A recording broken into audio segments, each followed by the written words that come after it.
Philadelphia Phillies spring training has begun. Nick Castellanos, Andrew Painter are on the conversation docket today. Sixers, NBA All-Star Break weekend. Should Joel Embiid even participate in the festivities? Just do away with all of them. And the Eagles, James Bradberry, Chauncey, Gardner Johnson. Who do you want? I think the conversation should be closer than it is. All that and more, trending in the AM. It starts in 30 seconds. Holding,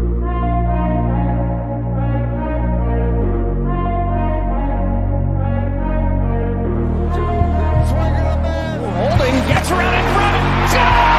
Joel Embiid! And Philadelphia has it.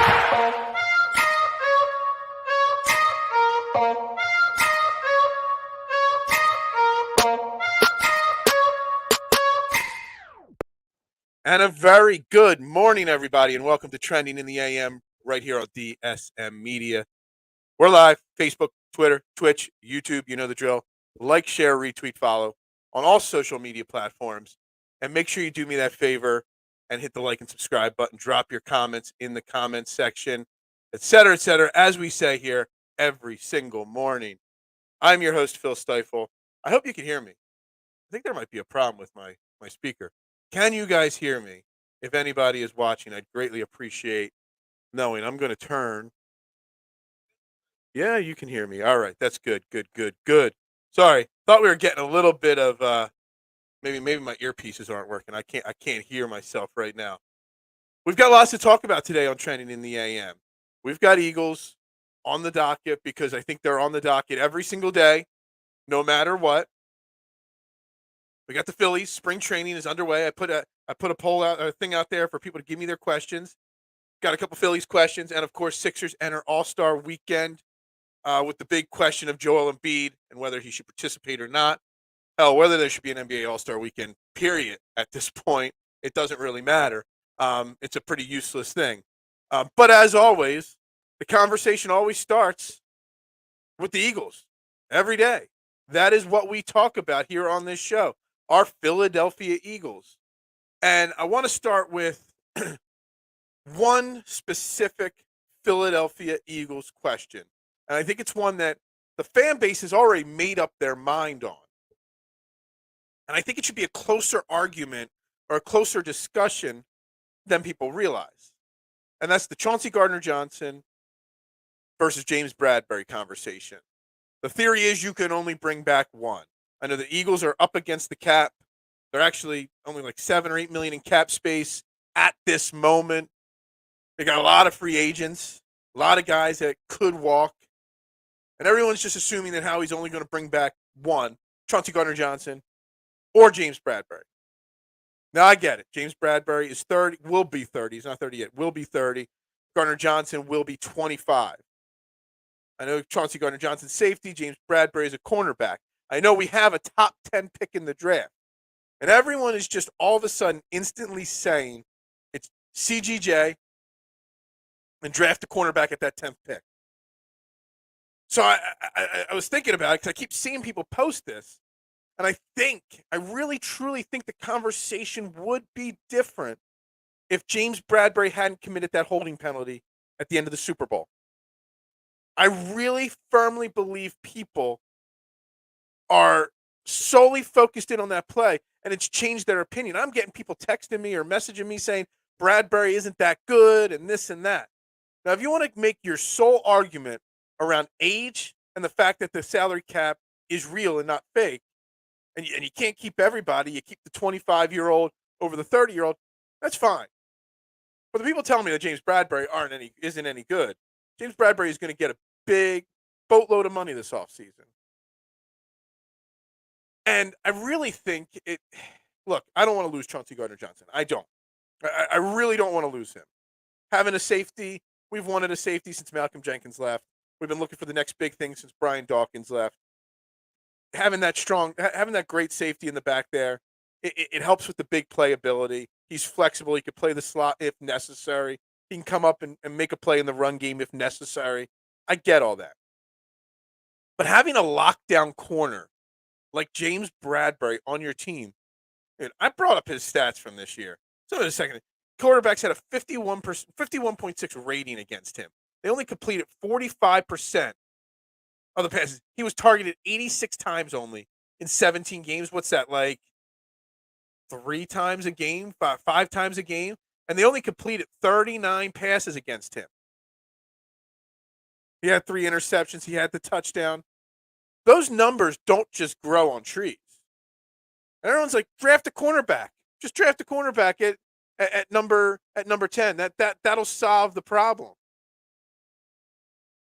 Right. Well, not everybody Sauce Gardner and going to have a killer rookie season. Quarterbacks do take a little time to adjust. This is a Super Bowl caliber team. Plus, there's the simple fact that Howie Roseman's track record, he has gotten better at drafting. But when was the last time the Eagles even drafted a cornerback in the first or second round? Was it the Lito Shepherd, Sheldon Brown year that the last time they did this? The Eagles have been known for making trades and free agents with their top tier cornerbacks. You got one. Why let him go? Now, I'm not saying you can just go fill that Chauncey Gardner-Johnson slot with a draft pick or free agency. My argument is that there needs to be an argument. What's up, Adam? We'll get to your Phillies question in a bit. We're talking Eagles to start here, my man. My thing is, why can't we have patience and see if Howie Roseman can bring back both? Neither are going to sign team-friendly deals. They're just not. They're both at prime position to get big contracts. But we all know that the salary cap is a fake thing. Fake. It can be manipulated in so many ways. Howie Roseman is a master at manipulating the salary cap. You got a lot of free agents coming up. There's $8 million in salary cap. The restructures of Slay or Lane Johnson or both. Jake Elliott could get restructured. Kelsey may or may not retire. Sayamalu's going to move on. Brandon Graham, you might move from. There's a conceivable way that there's 30, 40 million in cap space at the start of all this. If that's the case, I'd say make a run at both guys. Run it back in the secondary. If you can get Slay to restructure to lower his cap hit, you bring back Bradberry, you bring back. It's simple. You bring Bradberry I think it is possible that you do both. Now, hear me out on this, guys. If you do both, you're going to lose Hargrave probably. Fletcher Cox is moving on or retiring. Brandon Graham may move on. But you've got Milton Williams and Jordan Davis to fill in that middle to start. And then the rotation that the Eagles use, you find more guys to fill in there. Howie Roseman has a track record of drafting wide receivers and interior linemen, offensively and defensively, in the first round. You've got that number 10 pick. You draft another lineman if you have to. I don't know what the draft is, how the draft board's going to shake out. I have not even looked at a mock draft yet. I don't do mock drafts. I'll get some people on here to talk about that as we get closer to the end of April. But in my mind, you fill in with what you've already built in the interior line.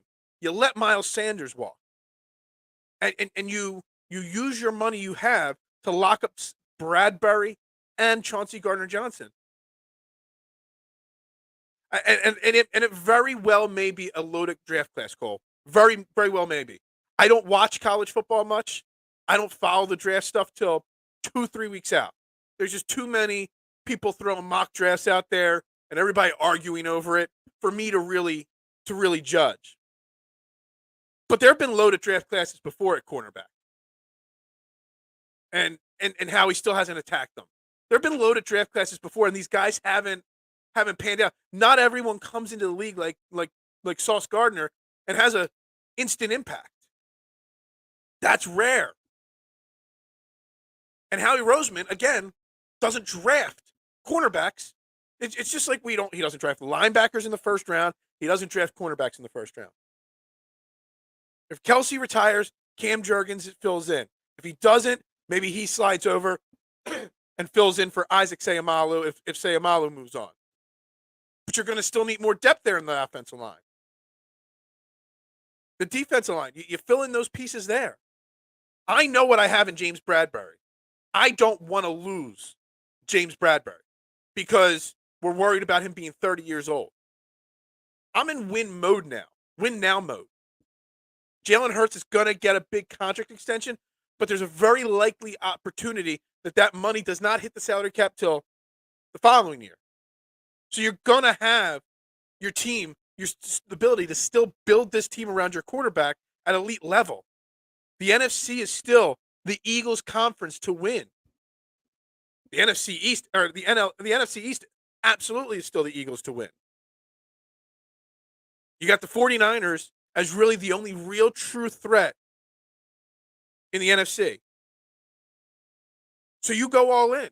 If you need to break the bank to bring James Bradberry and Chauncey Gardner-Johnson back so that you don't have to worry about your secondary for another year, I'm all for it. Osiris Torrance, guard Florida with the 30th pick. Yeah, okay, that's fine. Sure. I don't know who it is. I'll trust your word on it if he's a good player. I honestly could see them, if they use the 10th pick to get a cornerback, an offensive lineman, whatever they use it for, Howie will try to probably move off of the second first-round pick. Again, it's just another way to manipulate the salary cap. You don't have to spend the money, trade back, and get an extra pick next year. In my opinion, that's probably what Howie does. Howie probably only drafts one first-round pick this year. Honestly, he may even drop back from 10. It might be a scenario where he does draft 2. He drops from 10 to 15 or 16, picks up more for next year, and then takes maybe 15 and 30. Or maybe he moves 30 back to like 32, 34, something like that. That's my scenario on how it probably plays out. Saves a few bucks on the salary cap as well. Look, I get the argument, and I get the people that want to talk about this draft class. I do. Giants will give us trouble this year, and the Cowboys would take a step back. Yeah, the Giants are a well-coached team. We talked about that this year. Problem is, as long as Daniel Jones is their quarterback, they're not a real threat. The Cowboys stink. Let's be honest. They're going to win games because of talent, but until Mike McCarthy is gone, until Jerry Jones gives up running that team, the Giants are going to be a train wreck. Or the Cowboys are going to be a train wreck. It's the 49ers and the Eagles. They're already the only two teams, in my mind, that can win the NFC next year. That's just me. But I just don't understand. So whatever. You want to make an argument for one or the other, I get it. But I don't understand. All year long, all anybody talked about was how great James Bradberry was. And now all everybody wants to talk about is moving on from him. They're like ready to push him out the door so quickly. James Bradberry was an all-pro cornerback this year. He honestly, I know this is going to upset a lot of people. I'd rather break the bank to keep James Bradberry and find a trade partner for Darius Slay. Bradberry had a 10 times better season than Darius Slay. Talk about that. Find a way to make that happen. Find a way to get that Darius Slay cap hit off the books by trading him. We only traded a 3rd and 5th round pick, I think it was for him. It was a steal of a Howie trade. Bradberry is a much better cornerback at this point than Darius Slay is. It'll break people's heart. But look at the numbers. Watch the film. He actually had a better season than Darius Slay this year. And it's all because Bradberry screwed up in the Super Bowl. No, I'm not going to come on now. Go back and look at it. James Bradberry was the better cornerback this year. He was. Maybe Slay covered more of the number ones. And Darius, if you're worried about 30-year-old James Bradberry, well, Darius Slay's going to be 33 next season. It's even older. He's past his prime at this point. Go back and watch it. You'll be surprised. James Bradberry played better this year. And then back to the Chauncey Gardner-Johnson thing. Look, I love Chauncey Gardner-Johnson. I don't want to lose him. I pined for a safety. I wanted Jesse Bates before the season started last year. I wanted them to trade Dillard and a draft pick.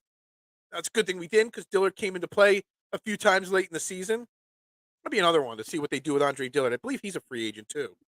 And they didn't pick up his 5th-year option. Be curious if they find a way to keep him around as added depth on the defense or offensive line. But find a way to move on from Darius Slay and find a way to move on from Marcus Epps if you have to. And then patch the rest of the secondary. I'd rather a secondary around Bradberry and Chauncey Gardner-Johnson right now than Slay and Marcus Epps. Find a way to keep both. The whole point of this conversation is that we're doubting how we could find a way to keep both. Why do we just so instantly want to move on? Let Howie figure out the money. And he's capable of figuring out the money. I want both. I will take Slay versus Bradberry. I don't know. Maybe. Maybe I'm seeing something differently. Maybe I am. But Bradberry's 3 years younger. And he's going to command big money. I was looking it up earlier today just so I had it, and I think I already closed it out. Oh, there it is. Franchise tag. And franchise tag, I'm not saying franchise tag either of them. But the franchise tag is what? The average of the top 5 paid players at the position. And the franchise tag for cornerback is going to be about $18 million, where safety is almost $15 million this upcoming season, probably. That's the projections. Slay's going to get somewhere around that $18 million a year. Chauncey Gardner-Johnson's going to get about $15 million a year. There's a $3 million difference there. Have faith in Howie that he can find a way, structure the bonuses, structure everything, that we bring both back. I don't know why everyone's so easy to just, well, we can't afford everybody. Let's move on from him. Well, move on from other players. There's other ways to maneuver this team. I enjoyed having an elite secondary for a change last year. People forget how bad this secondary was for years. I want to keep my secondary elite. And you can't just assume that Howie's going to draft the cornerback at 10. It's just not his MO. I said before the draft, everybody was talking about all the different positions to draft last year. Linebacker, cornerback, safety, whatever it was. Kyle Hamilton, the safety that everybody wanted. I'm like, guys, he's going to draft Jordan Davis because he drafts the trenches in that top tier draft picks, whether it's offensive, defensive line. And guess what? They moved up to get Jordan Davis. Well, now you've got Jordan Davis to plug in so that you can let Javon Hargrave walk, Fletcher Cox walk. I'm just focused in right now on the sole point that let's not give in on letting these guys walk because the 10th draft pick's there. Because Howie's got an MO. And it's not like Howie's in his second year as general manager of this team. We know what Howie Roseman does. He does the same thing. It's been 15 years now of Howie Roseman. He's adjusted on who he picks at these positions, schools he gets them from. We might not get any more Jeremy Blooms in this team.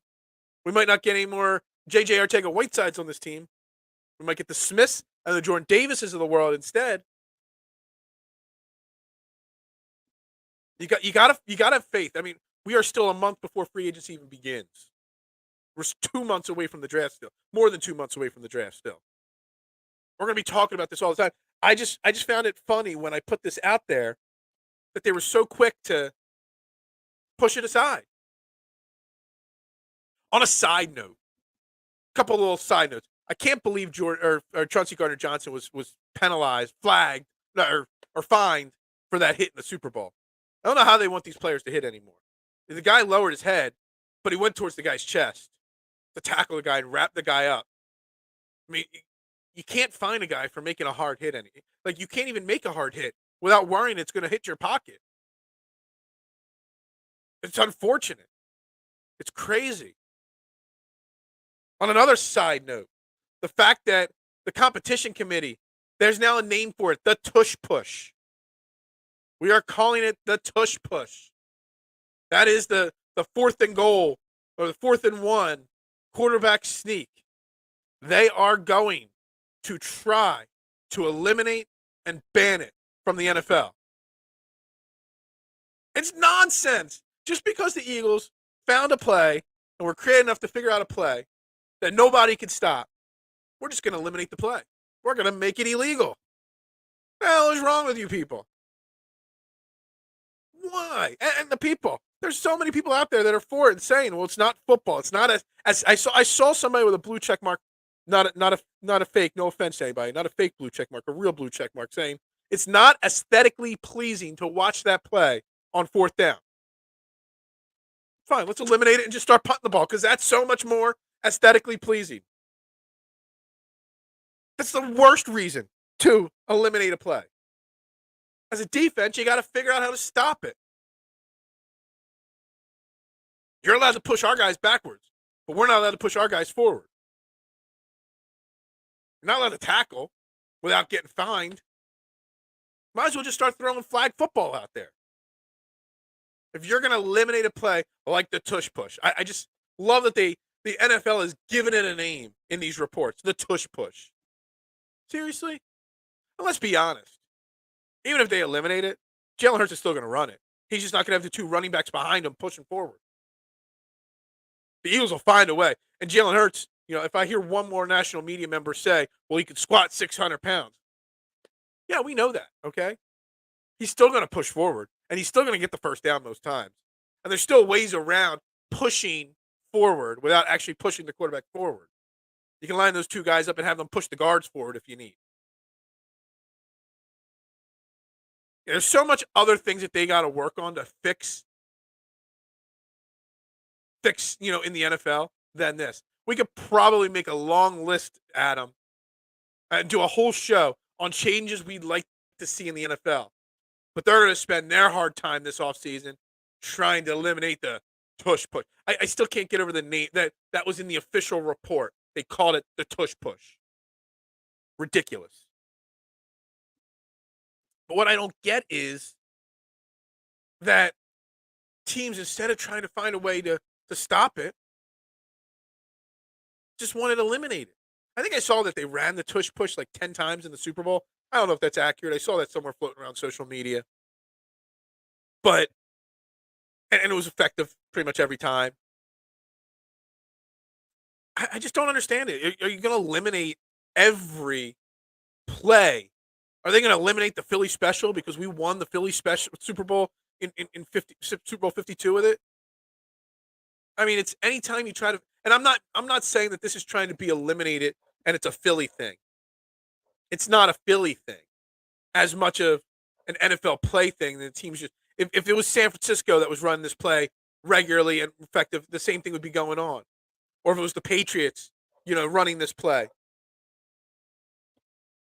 The NFL always is trying to make this, I'll use the term, aesthetically pleasing.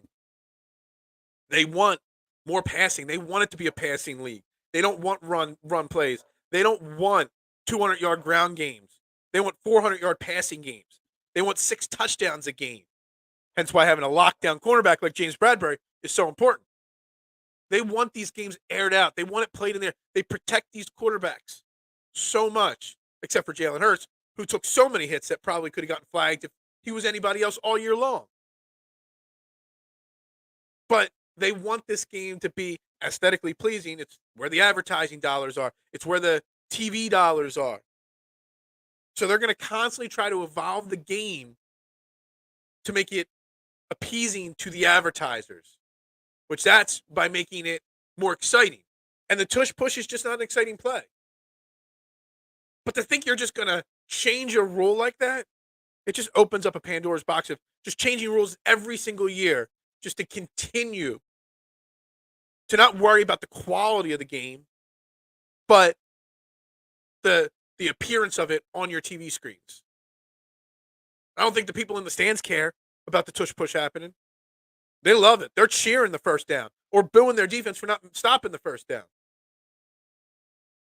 I think it's crazy that they want to outlaw the tush push. It really is. And I'm sure as the offseason rolls on and these kind of rules keep rolling out, it'll be brought up again, and I'm going to blast it again. No doubt about it. All right. I think that was the end of my Eagles conversation for the day. The Bradberry, Chauncey, Gardner Johnson. Again, I'm just going through some of these comments. Gardner Johnson's a bigger difference maker. Age, versatility, cost. the cost is the only one that I don't buy. I think money can be fixed.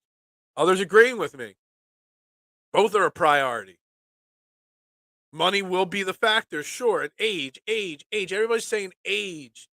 Bradberry gave up a big play to Ayuk, and I see somebody else saying, gave up a big play, the holding penalty. I think there's a room to have both on this team. And I think they should. So that's going to be wrapping up the Eagles portion of the conversation. So let's get to our fighting Phils here for a little bit of today. When I put out a post yesterday asking questions and comments on what you guys wanted answered, we're going to talk some Sixers in a little bit here. But spring training is underway.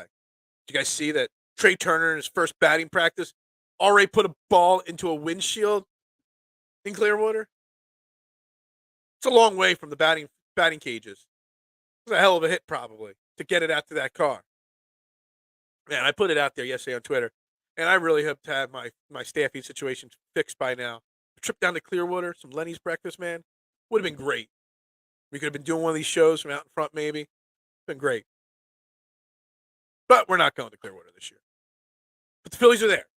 So we touched on some of the points we're going to talk about this offseason yesterday, or this spring training yesterday morning. And I put up a post yesterday, and I got two specific questions that people wanted me to talk about. First one is one Mr. Nick Castellanos. And the question came from my man Burn, from the Burn with Mitch show. And I think the way he phrased the question probably was wrong. I don't think he meant to phrase it the way he did. But he said, how long do they stick with Nick Castellanos if he continues to struggle? I think obviously, he's making $20, $30 million a year, whatever it is. He's making so much money that they're not going to demote or bench Nick Castellanos.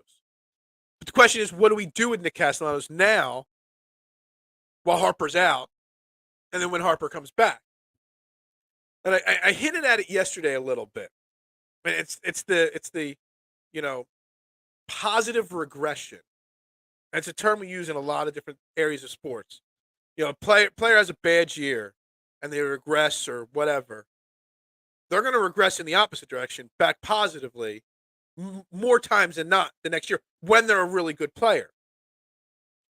But how much can Nick Castellanos get better from last year?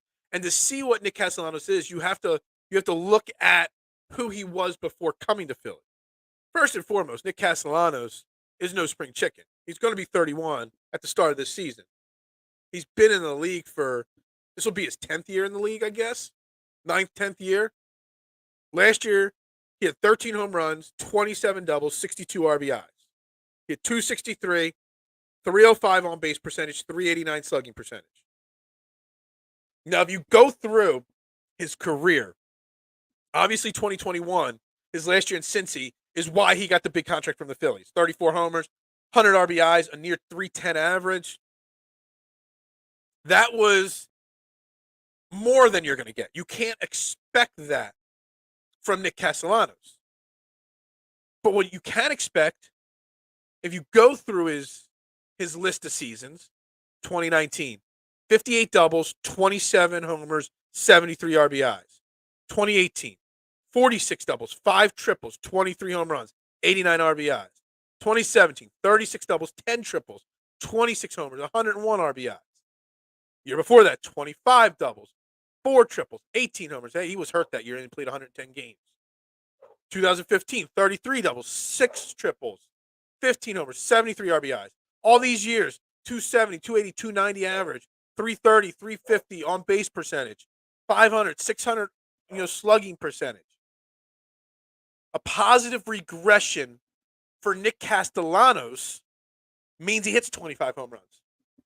Even if he only hits 20 home runs, that's a positive regression. It's the doubles and the triples. And even the triples, I don't know how he had so many triples. I mean, he's not the fleetest of foot. But he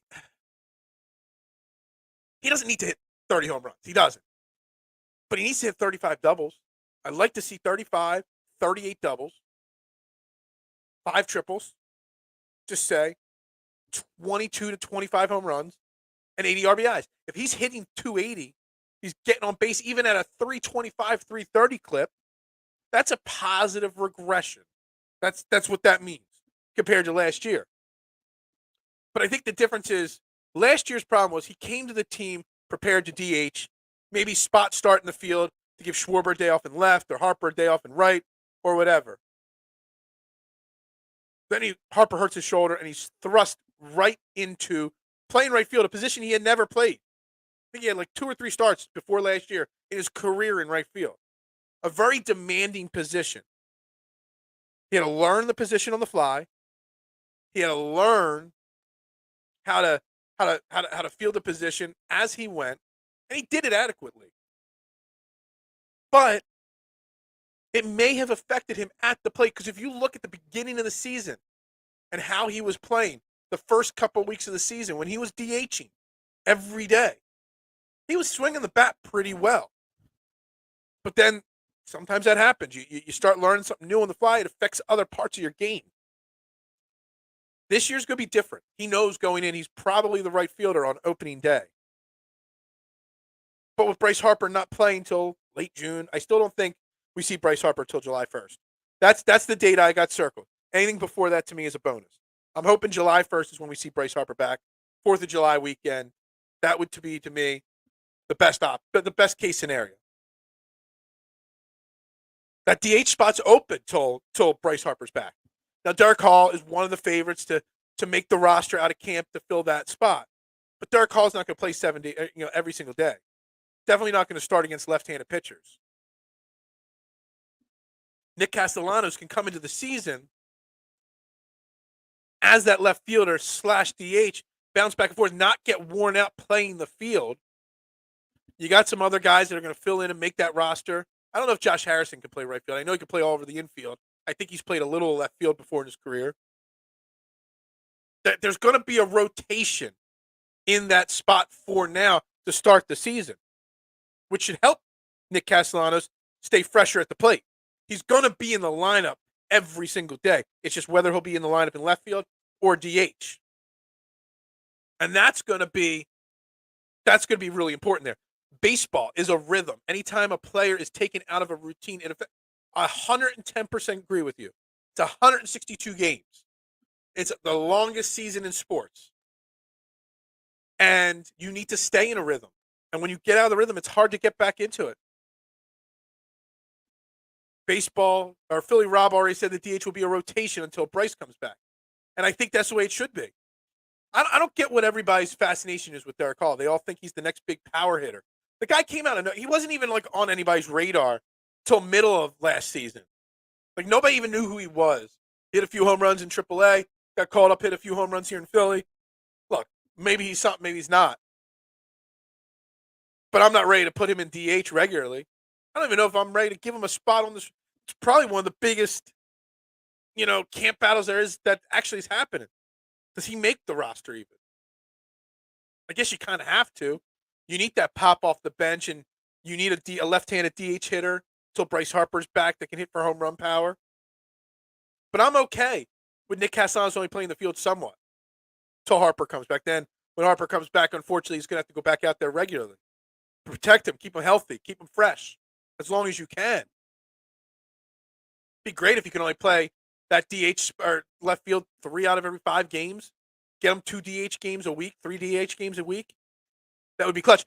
I actually, to address Mitch's question about how long do they stick with Nick Castellanos, again, like I said, they're going to stick with him all year. But I would like to see them put Nick Castellanos in the 3-4-5 hole to start the year. You're missing Bryce Harper, which is a key cog in the middle of that lineup. We don't need to bury Nick Castellanos because he had a bad year last year in the 7 hole. Nick Castellanos has hit for power, gap power, high batting average throughout his career before last year. If you can get him in a rhythm early, why not? Hit him. You could put him in the 3 hole. He could be a 290 hitter that gets doubles and drives and runs in the 3 hole. And that you don't do that for long. You don't hold him there for 3 months. It's a test kind of thing. or in the 5-hole even. If you're going to put Schwarber in the 4-hole, put Castellanos in the 5-hole. I think what Philly Rob does with the lineup to start the year without Bryce Harper is going to be intriguing. Because Bryce Harper's right in the middle of your lineup always. And JT, I love JT in the 5-hole or the 2-hole. But he's got to hit 3 or 4. So where you go with this lineup and how long you give Nick Castellanos the leash of regaining his former form should be the question. You're never going to bench him. But before you put him in the 7-hole or bury him in the lineup, you got to think about trying to build it. Because if you can get Nick Castellanos to have that positive regression and Nick Castellanos to be a better hitter like he used to be, could you imagine Nick Castellanos, if he's hitting close to 300 and brings back that gap power that he used to have? You put him in the 3-hole, then Bryce Harper comes back. Imagine what this lineup would have looked like even last year without Trey Turner in it. If Nick Castellanos performed at what he could perform like this year or what he used to perform like before he came to Philly.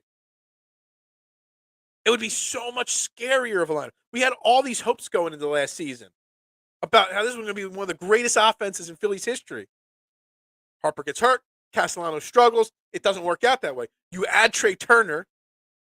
You're not really adding anything else to the plate. Just imagine how good it could be. And it comes back if Nick Castellanos has that positive regression. All right, so the next question. Obviously, Jason mentioned this one in the comments section. And it's what to do. What's the curious case of, I call it the curious case of Andrew Painter and the number 5 spot in the rotation. He's going to be 20 by the start of the season. He's 19 right now. I know there's flashes of him throwing the JT yesterday, and he looks great. He's 19. He'll be 20 soon. He threw 100 and, hold on, I'm prepared with stats here. He threw a combined 103 innings between A+, and AA ball last year. 103 innings. Had a 1.56 ERA. He's 19 years old. He's going on 20. And I hate people that get held down to extend their time before they hit free agency, blah, blah, blah. I hate that rule and the way ownership groups, manage those things. But we're not talking about a 23-year-old kid here or a shortstop here. We're talking about a 19-year-old pitcher. Guy is his arm's probably not even fully developed at this point. At 19, there's still a chance he's still growing, getting stronger, getting bigger. I would be concerned. I'm not concerned if arm and career length and all that stuff was not in the picture in conversation. Sure, Andrew Painter should be the number 5 starter. Hell, he might want to be the number 4 starter. But I'm concerned about the longevity of his career. And I tried, and I really did before the show, tried to go back and look at guys that got called up early that ended up with arm issues. I thought David Price got called up earlier. He got called up in the '08 World Series, or before that, and he came out of the pen for the Tampa Bay Rays, and he ended up having a good career. Not too many arm problems. I thought Steven Strasburg, but Steven Strasburg was 22. Kerry Wood was 23 when they got called up. And these guys were power pitchers that ended up with arm issues throughout their career. So I couldn't find a 19-year-old or a 20-year-old that got called up and how to see how their career went. But in this day and age, do you really want to rush a kid? First of, he had 103 innings last year. He's not going to pitch 200 innings this year. Whether he's in the minors or on the big, it's just not going to happen. So you want to protect him. You want to keep him 150 innings or less, Andrew Painter, no matter what. Minors, bigs, whatever it may be. 150 innings, that's got to be his cutoff. And if he's as good as he's supposed to be, if he's the real deal, you want him for the playoff run, right? I mean, what was our problem last year in the playoffs? The back end of our rotation and our bullpen games that we had to throw because of it. Well, if you protect him now and you have him available for the playoffs, that would be the goal, right? If you say he's only going to pitch 150 innings, I forget who this. I saw this in the past. I forget what team did it with what player. They were cutting a pitcher off at 150 innings or whatever it was, and that happened in the middle of the playoffs, and they benched him for the rest of the playoffs. whole year. Maybe it was Steven Strasburg that they did that too. The Nationals. I don't know. I know that was something that happened in baseball in the past 10 years or whatever. And you want your best players available. So if you're going to protect or put a quote unquote inning limit on Andrew Painter, he just can't start the season. He can't start the season. What's up, my man? Thanks for checking in. You missed all the Phillies and the Eagles conversation at the beginning. We're talking baseball now. I'm sure you know. You're a Nets fan and an Eagles fan. Don't tell me you're a Mets fan too. You got to protect them, but you want to use them. So what you got to do is you got to have a plan in place. You got a long spring training here. And then you could do extended spring training. You don't want him pitching in double or triple A. You think he's ready now? Put him in extended spring training. Just keep him stretched out and ready to go. And then come May, come June, you give him that shot. A Yankees fan. I should have known. Should have known. Must be nice waking up at 9, 10 in the morning. Man, I wish I had Joe Castro's life. I do. Love you, Joe. But you got to watch what you do with Andrew Painter, because the last thing you want to do with the potential that this kid has, the last thing you want to do is burn him out too soon in his career. This guy's the future of this team. This is the future of this organization. Zach Wheeler's got one more year after this on his deal, getting up there in age. Aaron Nola's going to be a free agent after this year. Oh, man, I don't think I know what it is to sleep till 10 o'clock. I don't know what it is. All right. Well, so Andrew Painter, we're going to continue the conversation with him all through spring training, but you got to find a way to protect him. Let's get to some basketball talk here. I know my man Joe Castro is a Nets fan here, and the Nets are just going to free fall. They're putting all their eggs in the Ben Simmons basket. That one's great. It's funny because I get my Facebook memories every morning when I wake up, and for the last week or two, all my Facebook memories were, will the Sixers get James Harden? Will Ben Simmons be a Sixer after the trade deadline? That was all my memories the last couple days, couple weeks. And now today's Facebook memory was, did the Sixers and Daryl Morey win the Ben Simmons James Harden trade? Well, I think we can equivalently say the Sixers won that trade. Obviously. No doubt about it that the Sixers won that trade. It's funny when you look back on these Facebook memories and you're like, what was the topic of this show last year? And that's what it was. It was talking Ben Simmons, James Harden, who won the trade. But we're now at the Allstar Break weekend.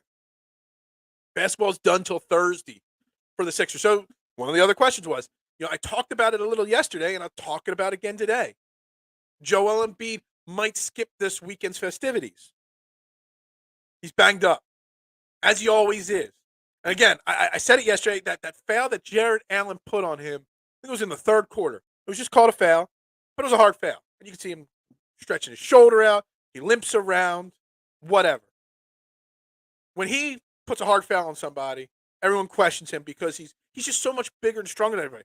And the other teams have to foul him hard because if you foul him soft, he's just going to follow through and make the basket and then go to the line. But the wear and tear that's been going on Joel Embiid's body, not just this year, over his career, we need Joel Embiid fresh for the postseason, as fresh as possible. We can't have that. Every year we've had the excuse every year, whether it was the knee, the broken face, whatever it may be, of an injury that he had. The best way to combat that is giving him 8 days off in a row. We got Memphis, Boston, Milwaukee, Miami. We got some really tough games coming right out of the All-Star break. If I'm Joel Embiid, well, he said he's going to listen to his doctors. Well, if I'm Daryl Morey, I'm calling his doctor to be like, yo, just tell him that, you need to sit. You don't need to be playing, even if it's 10 or 12 minutes. You don't need to be getting on a plane flying to wherever it is, the All-Star game is, and all the stuff that goes on and hanging out, the dunk contest and all the partying that goes. No. You stay in Philly. You get treatment every day on that foot, that shoulder, your knees, your back, whatever. You get the treatment, you get healthy, and in 8 days, let's come out firing for the final 25. I think that's what should be done. Look, I talked about it yesterday. NBA All-Star Weekend is pointless. It's not even like everyone says, well, it's the second half of the season after that. There's only 25 games left. Some teams even like 22, 23 games left. The All-Star break for the NBA is an awful spot of the season. Like, I don't ever want any of my players on the Sixers playing in the All-Star game. I don't. There's 25 games left. You could get injured in this game. You could pull a hammy. You can hurt. I know they don't play defense much in the game. It's just a bunch of dunks and three-point shots. But I don't need any risk to my guys. I don't know what you do with NBA All-Star Weekend. It's got to be revamped. Again, I've put the 3-on-3 tournament, but even that, can't we do the NBA All-Star game after the season? Can't we put together an All-Star festivity celebration? Like I said, I love the 3-on-3 tournament idea. After the season, have an All-Star weekend after the NBA Finals, or do it during the NBA Finals, and just, unfortunately, you don't get your NBA Finals players in the festivities, kind of like in football with the Pro Bowl. I don't know. I don't want anybody on a contending team to get hurt in the All-Star game weekend. It's probably why you don't see any of the stars at the dunk contest anymore. I mean, Max McClung or whoever the kid is from the Blue Coats, he's the biggest star at the dunk contest. But I'm not worried about him getting hurt because it's the Blue Coats. But maybe switching the time frame of the All-Star game, maybe that helps. All these guys play pickup tournaments and pickup games all off-season long. Have the All-Star game festivities happen a month after the season. I don't know. There's got to be a change there. But Joel Embiid, absolutely. It is imperative that he does not go out there this weekend. I don't even know where the All-Star game is this year. I don't. And I don't care. I will watch so little of it. I definitely will not watch the dunk contest. I'm sure I'll see highlights. I'm actually in the middle of watching Full Swing, the new Netflix golf documentary. And I even if you're not a golf fan, I recommend checking it out. I mean, hell, we watched the first 2 episodes last night. Even my wife was kind of into it a little bit. Get a little of that drama, that reality show TV kind of drama, mix in the golf world, mix in all the Live Golf Tour, speculations. It's must-watch TV. And Netflix only does one thing well, and that's documentaries. And well done.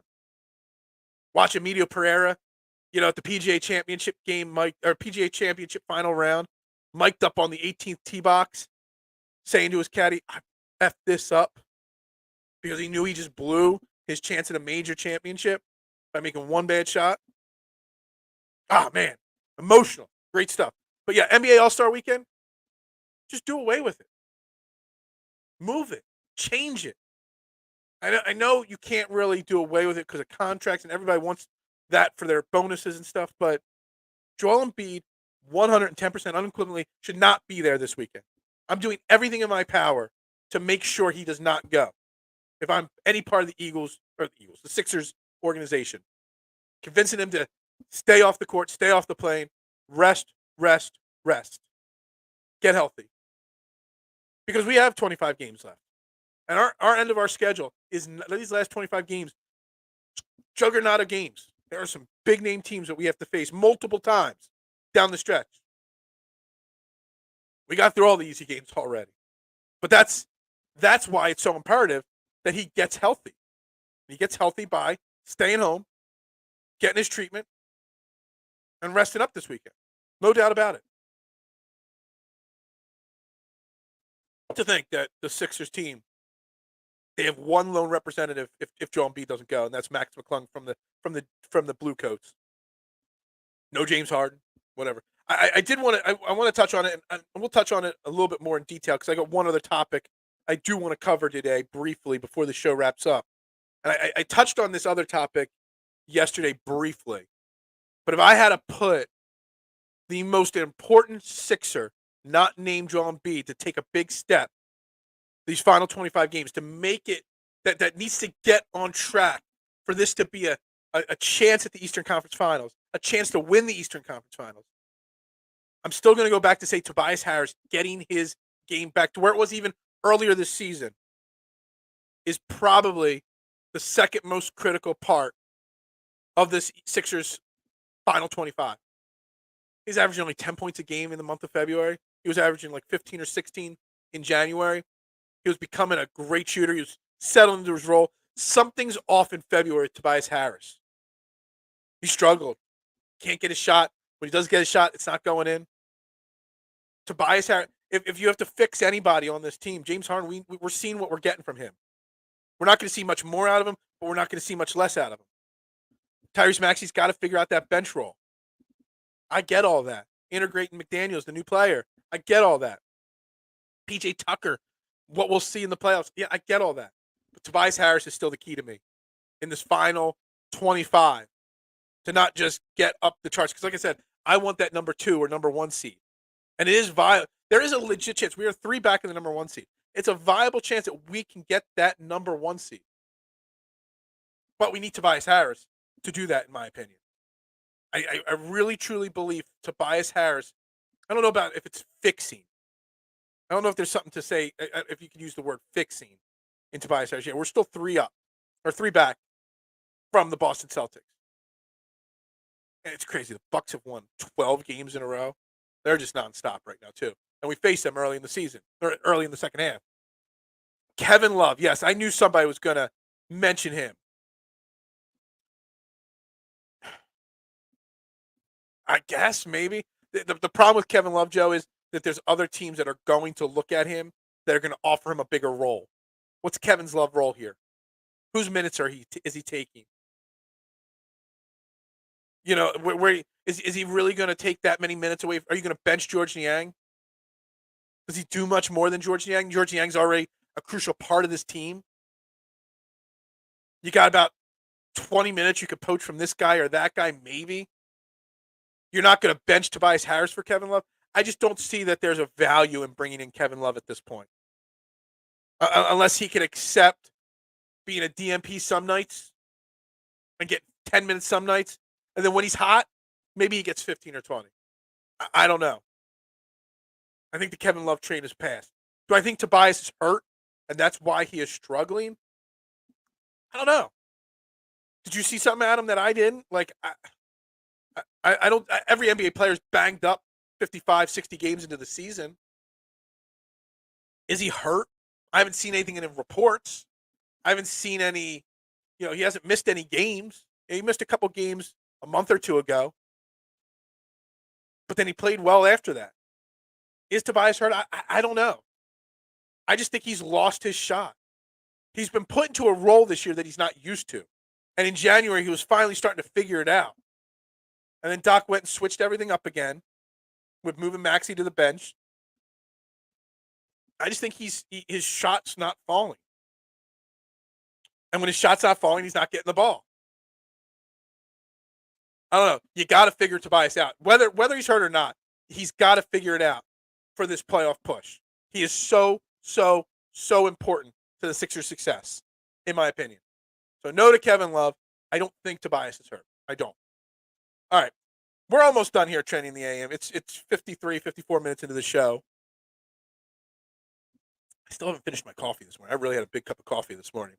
I want to address one final thing here before we go off the air. And this is not a bad thing or anything like that. I just want to give it's kind of like, it's a good thing. A round of applause. Today, well, probably, I don't know what time the show ends because I don't listen to the radio anymore. But today marks the end of an era at WIP. I'll say their name. The Dials. Formerly 610, 94.1 WIP. Today marks the end of an era. Angelo Cataldi signs off the air on the morning show for the final time. He's finally retiring. Now, I am very harsh, and I bash the Dial big time. The big media companies, big time. I tell everybody, listen to Trending in the AM or any of the podcasts or YouTube content creators. We put a lot of heart and soul into this. We do. And there was, and I'm not a fan of what that morning show has become in the last couple of years. But boy, was he a juggernaut and a radio juggernaut, Angelo Cataldi. I have so many countless memories of Angelo when I was a young teenager, when I was a young kid. He's one of the guys that influenced me and my love of sports, my love of Philadelphia.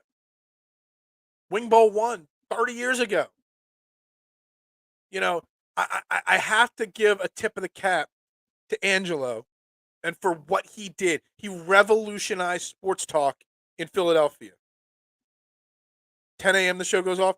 Well, that'd be good because I'll listen to him sign off the air for the final time as I'm driving to the shop, Adam. I mean, you have to give the guy credit. Whether you like how he does his business now or not, he revolutionized the game. Countless memories of listening to the dial when I was a kid with my dad. Listen to it on the way to school every morning. Listen to, all the different shows on there. And to be on the air and to be the number one sports talk channel, in the country, one of the best, the highest rated sports talk channels, in the country for decades. It's a thing of beauty. Now, him is why I did Trending the AM when he announced he was retiring. That's when the idea of Trending in the AM popped up. Now, I get between all social media platforms, maybe 200 views a morning. He gets probably 2 million listens a morning. Big difference. But for as much as I bash the dial and the way they handle their business nowadays, they are why I do this. I want to give you all an alternative, a different place we could talk about whatever's up on your mind every morning. But nobody out there on YouTube would be doing what the YouTube channels exist because everybody wants to be like Angelo. Or at least what Angelo used to be. Angelo wasn't always, I call him, he's a cartoon character of his former self. That's what sports talk is nowadays. It's a cartoon character. But we all do this. And if anybody says they weren't influenced even a little bit by Angelo, by Mikey Miss, I'm trying to think of who else I want to throw into that category there of the legends.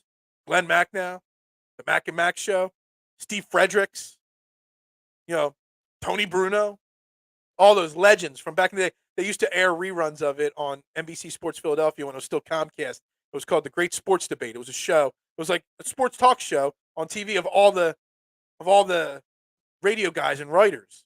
And they would sit around, talk, and they used to air this was back in the early 90s, Sports Scrabble. And they would air reruns of The Great Sports Debate of these guys late at night. And some of them had hair still, some of those guys. And that was when it was different back then. You didn't have the clickbait media, the need for clickbait back then. You could just have an opinion, discuss it. I mean, I've gone away from the dial because now, because of the way they act and the way they handle their business, you call them with an opinion and they'll just laugh at you if they don't agree because that'll get more ratings. That's not the way it should be. You should be able to have a viable debate. That's what this show's platform is supposed to be, to give everybody a place where they can engage in proper sports debate. But to say anybody out there that wants to bash him and say that he didn't influence them in some way, they're lying. Because old school Angelo, there was nobody better. Angelo and Al Morganti, the original morning show team there, it's a tip of the cap to them, man. It's a great way. I mean, I don't know what he's going to do now that he retires. I'm sure he'll do a podcast or something. He's not going to go away from sports altogether. He's going to retire from doing the morning show every day. I couldn't even name. I know I heard, but I don't even know who's taking over. They're not going to get the same ratings. It's going to be different. Whatever. I don't care. Again, I don't focus on the radio stations anymore. But I thought it was important to give a tip of the cap to Angelo for 33 years of doing the morning show. I doubt I'll do this morning show for 33 years. I doubt it. At some point, I'm going to need to sleep in, and sleep like Joe Castro says he usually wakes up at 10. I would love to get a couple mornings off so I could sleep till 10. I don't even think I could do it. Maybe 9. That'd be great. But yeah, I just thought we should end the show thanking Angelo for 33 years of service to the Philadelphia area, covering sports. His battles with Andy Reid back in the day, great. Revolutionized the game of the radio game, the sports talk game. So thank you, Angelo, for 33 years. I may not like you anymore. I may not like your show anymore, but you're an influence on a lot of people's lives. So that's how I think we should end Trending in the AM right there. We'll be back next week. What's going to be on the air? Phillies, Eagles. I'm sure there'll be lots to talk about. Now I got hat hair here. I need a haircut. Everybody have a great weekend. It is pouring out there today. Everybody have a great weekend. We'll be back next week. Trending the AM. I am Phil Stifle.